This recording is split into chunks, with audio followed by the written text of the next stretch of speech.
So today on our video, I'm going to show you how to plant this little kettle. This little kettle my daughter bought at a thrift store, and we've been having it in the greenhouse for a little while. And I decided since she's leaving and moving away, I would plant her a little something special to take along with her. So this is one of the things I decided to plant with the extra succulents we had from yesterday's video, which I'll post here. And I'm going to come up with a little design for her, and then she can put it in wherever she wants to put it.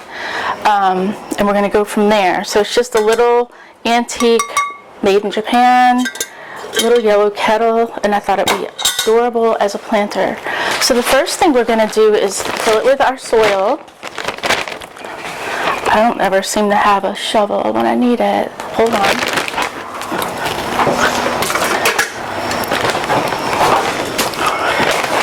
So we're going to grab some of our succulent soil. They're never going to root that deep as this pot, but you know, you got to fill it with something. And a lot of people will fill the bottom with gravel, and it's kind of been proven that that's not really effective in drainage, so I don't really bother with that too much. I mostly put my gravel on top because you don't want those succulents to be stuck in mud. They need a really dry surface, otherwise they're going to just dry out on you. I mean, I'm so sorry. They're going to rot. They're going to rot. You don't want that. So give it a good top fill because it's going to settle. As you water it, it's going to kind of settle, and as it decomposes, so you want to have it topped off pretty good. We still have this guy. This is the Echeverria Red Beauty, which I ended up not using yesterday, even though I said it was. This one actually has 1, 2, 3 pups. So we talked about yesterday about planting on a budget. It doesn't have to be on the clearance rack with these raggedy looking plants. If you like doing that, that's really great. I'm just not that person. I like my instant gratification. So I'd rather buy a better, healthier plant and make sure it has some extra growth so I get more for my money. Because this is $10. If I have 4 plants from it, I mean, that's $2.50 each. So that's pretty good. I would say that's a good amount to spend on something that small. This is also the string of pearls, and I'm getting 3 pieces off of this. And this one was $9, $3 each. This one, oh my gosh, they had so many on here. Let's see, we used 4, 5, 6, 7, and this was $10. I mean, so you're paying a little over $1. That's my kind of budget planning, because then I know everything I have is super healthy. I don't have to worry about trying to get it to come back to life.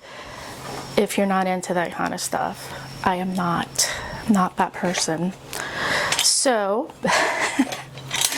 no hate on the people that do that, honestly. That's gardening. But a lot of times when I do my planters, I'm designing it for other people or businesses and locations, so I need it to look good as soon as I deliver it. So we're just going to pop this guy out. I'm just loving this, and I'm probably going to steal maybe this baby on the side. I'm going to leave her these 2 so she can propagate them when she gets to her new house. But I'm going to pop this guy off and keep him. And we're going to pop this, knock a little bit of that soil off.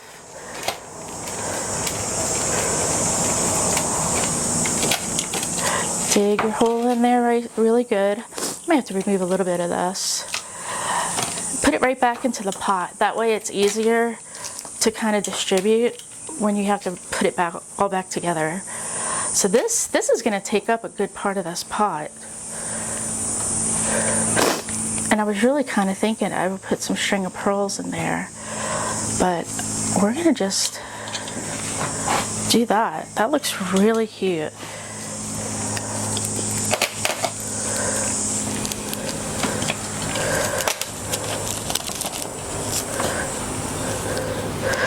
And sometimes just one plant is all you need.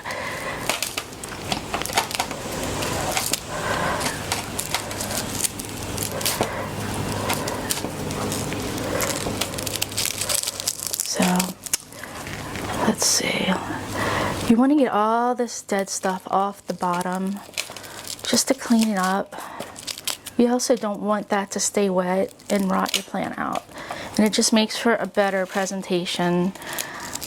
I should have did this before I stuck it in the planter, but I have a hard time thinking and videoing and everything.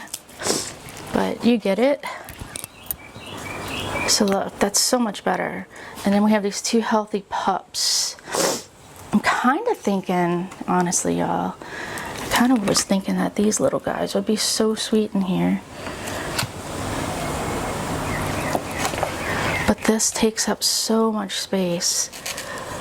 Let's see if we can shove some of these little string of pearls in there and then just have those draping over. I think that would be really sweet.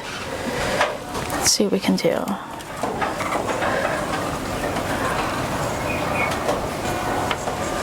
Oh my goodness, y'all, that's so cute. I'm gonna spin all this towards you. And we have another piece. Actually, we have two more pieces.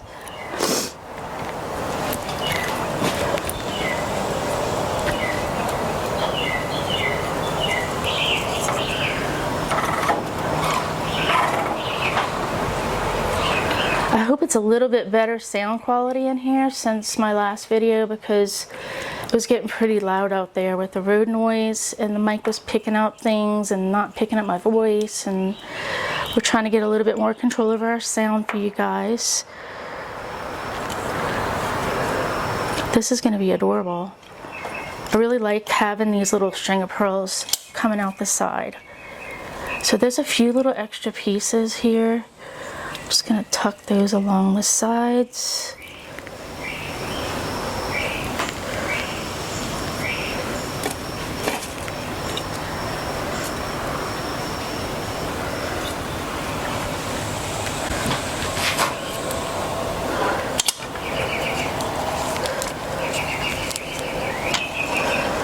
Wow, this is beautiful. I think she's going to love it.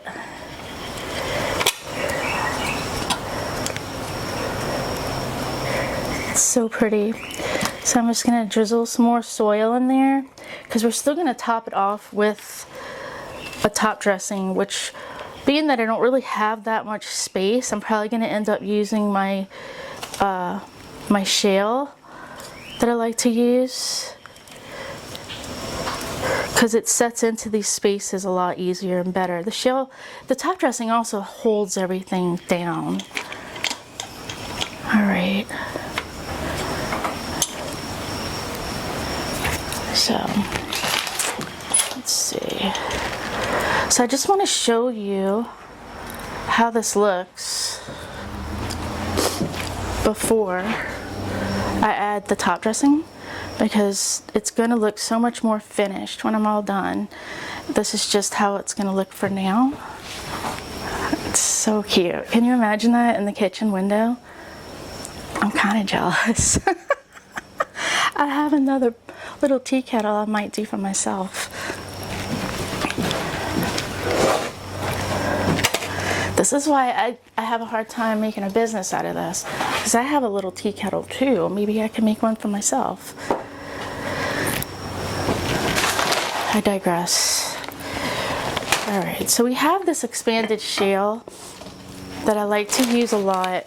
I learned this from a gentleman that uses this for his bonsais, and I just really fell in love with the product. So these bags are like $4, super cheap. It's like a soft gray, neutral color. And we're gonna do our best to get this top dressed. So what I'm gonna do is just sort of pour it and then get it to settle into all these little creases and crevices. Because like I said, you don't want your succulent sitting on moist soil. It's okay for it to be in the bottom, but we want those guys to stay nice and dry. So the expanded shale kind of helps it have that more gritty, dry condition that succulents need. Otherwise they're just gonna get all wet and soggy and die. And if you have little pieces like this that break and fall off, give them a chance and shove them in there. Give them a chance to survive. Tuck in that root and wish it luck.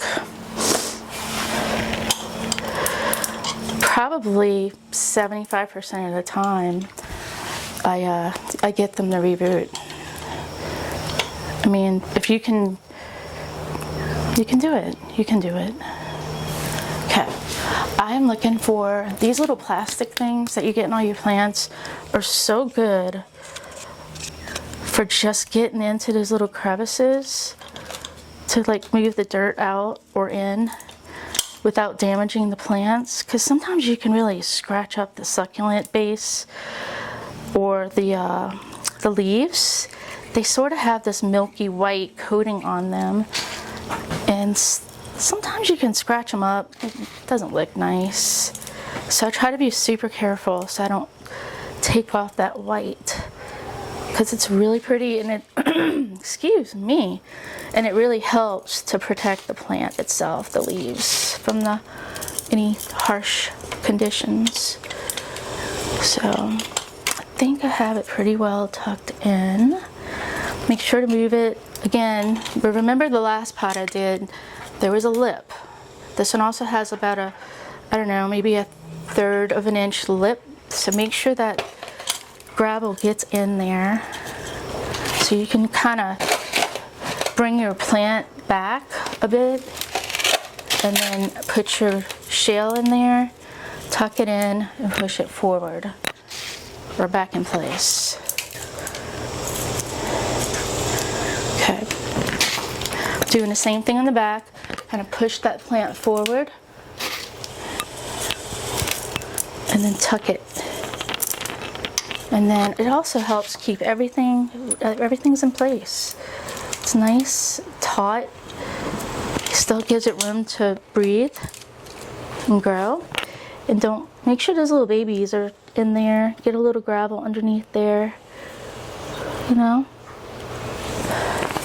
They're in there. There's one. I feel like I keep adding more and more because it settles. All right, this is a great tool. I know we all have a million of these. You never know what you can do with them, but this is definitely something I always like to use. Some people have like little brushes and things, but these little plastic things, awesome. All right, well, I think that's gonna be a short video for today, but I think it came out really beautiful, and I'm gonna give you a nice close-up of it. But wow, so precious. Windowsill, a good bright light, not so much direct sun, but maybe just a little bit of good morning sun, and you have yourself a beautiful little pot of succulents, and you can have some babies, and when those get too big, you can propagate those and make yourself another little design. And I hope you enjoy the video.